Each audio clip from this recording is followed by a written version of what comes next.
Esta imagen es de la Guardia Costera de Estados Unidos, que ha hecho un movimiento, la mayor incautación en la historia de Estados Unidos en un megaoperativo de la Guardia Costera de ese país. El cargamento superó la marca registrada el 29 de julio cuando se descargaron casi 4.540 kilogramos en ese mismo puerto. En esta ocasión, se anunció que se realizó la mayor descarga de cocaína en la historia, con más de 76,000 libras, o sea, serían 74.500 kilogramos, o sea, perdón, 34.500 kilogramos, o sea, 34 toneladas básicamente, ¿no? Imagínense.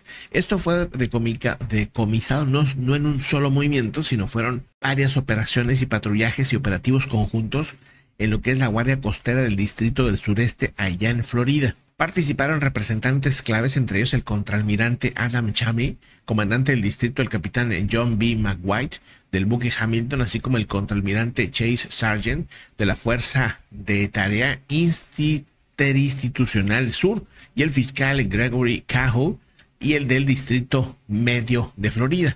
Los medios locales allá en Miami, como el 7 News Miami, asegura que el cargamento superó ampliamente la marca registrada en el 29 de julio en aquel momento. Esto representa la mayor incautación de la historia de esa organización, habría dicho el contraalmirante Adam Chami. El capitán, Bima White, comandante del Hamilton, explicó que estas labores conjuntas buscan cortar las rutas del crimen organizado hacia Estados Unidos. Dice, cada fardo retirado del mar significa una amenaza menos para nuestras comunidades, habría dicho el vocero de la Fuerza de Tarea Interinstitucional del Sur, el contraalmirante Chase Sargent, que también subraya la lucha contra el narcotráfico exige cooperación y tecnología avanzada.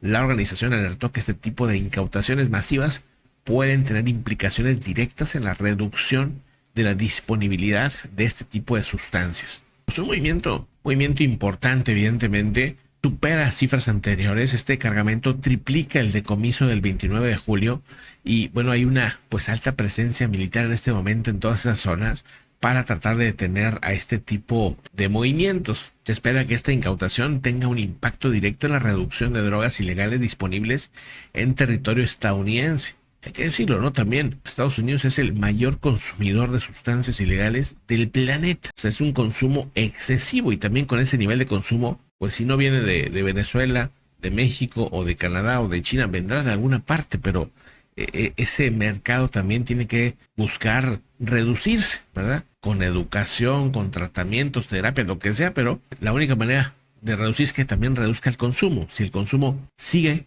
¿no? Si la demanda sigue, pues alguien va a ofrecer, alguien va a hacer la oferta. Entonces ese es un tema que si no se trabaja, esto va a ser simplemente un cuento de nunca acabar.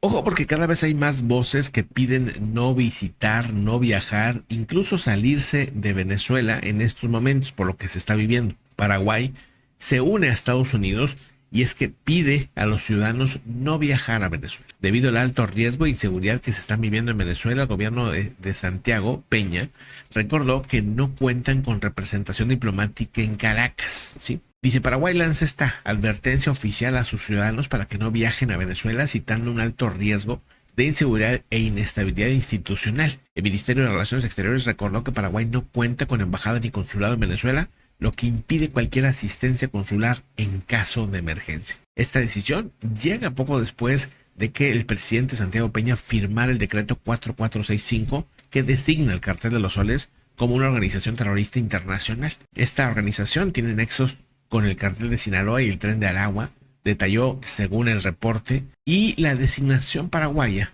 equipara al Cartel de los Soles con grupos como Hezbollah, Hamas o la Guardia Revolucionaria Islámica de Irán. Con eso los compara a este cartel. La acción del gobierno paraguayo fue respaldada por el Senado, que solicitó medidas para frenar el avance, dice, de estructuras narcocriminales en América del Sur. La advertencia también se alinea con acciones similares en otros países como Ecuador, Estados Unidos y Francia. Estados Unidos, por cierto, ofreció ya una recompensa, como ustedes saben, tremenda de $50 millones por Maduro, ¿verdad? Y por ahí unos 15 o no sé cuánto por ahí para otros cercanos al círculo de Maduro. Documentos judiciales de Estados Unidos también revelaron conexiones entre el Cartel de los Soles y vuelos hacia o desde Maracaibo. Algunos mencionan, pues incluso ante el juicio de jefes de carteles mexicanos en Estados Unidos que han mencionado estos movimientos allá en Venezuela. O sea que sí hay referencias de estas ligas, de estos lazos que hay entre Venezuela o algunos grupos de Venezuela con grupos de México.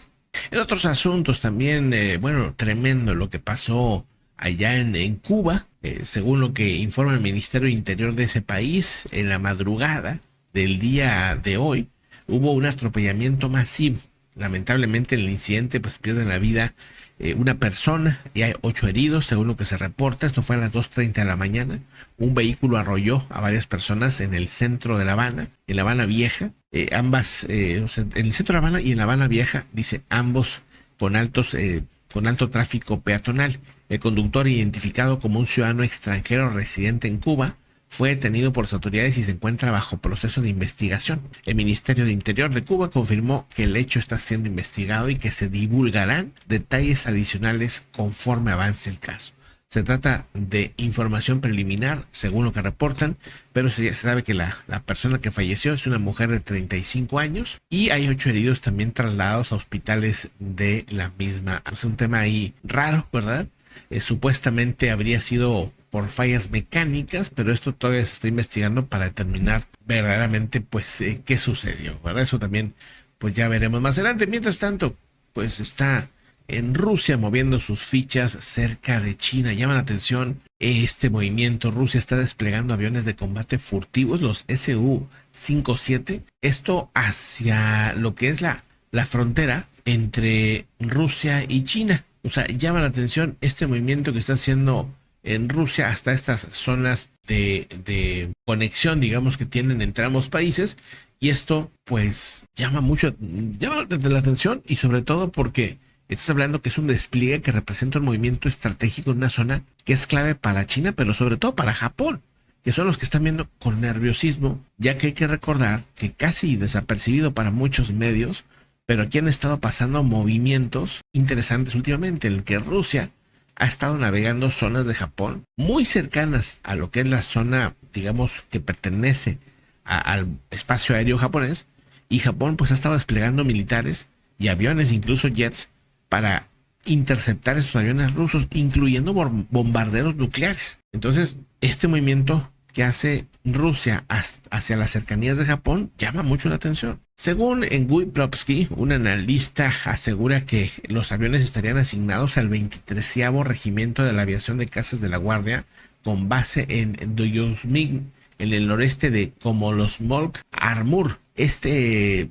movimiento, según el teniente general ruso Alexander Makvintsev, confirmó que los Su-57 están siendo equipados con armas hipersónicas capaces de volar 5 veces la velocidad del sonido. Dice, el ritmo de entregas de aviones Su-57 de quinta generación están aumentando junto con modernos sistemas de ataque aéreo y armas hipersónicas. Estas, dice, son casi imposibles de interceptar debido a su velocidad y maniobrabilidad y representan un punto de tensión clave entre Japón, entre Corea, entre otras potencias que hay por ahí. China también cuenta con su propia tropa de cazas furtivos. Por cierto, el J-20 y el J-35A básicamente se convierten en el único país, China y Estados Unidos, en desarrollar 2 modelos activos de este tipo de jets. Estados Unidos mantiene una presencia significativa, por cierto, de F-35 en la región, en Asia, desplegados en Japón y algunas veces en Corea del Sur. Estados Unidos tiene sus aviones de más alto nivel, digamos, en esa zona.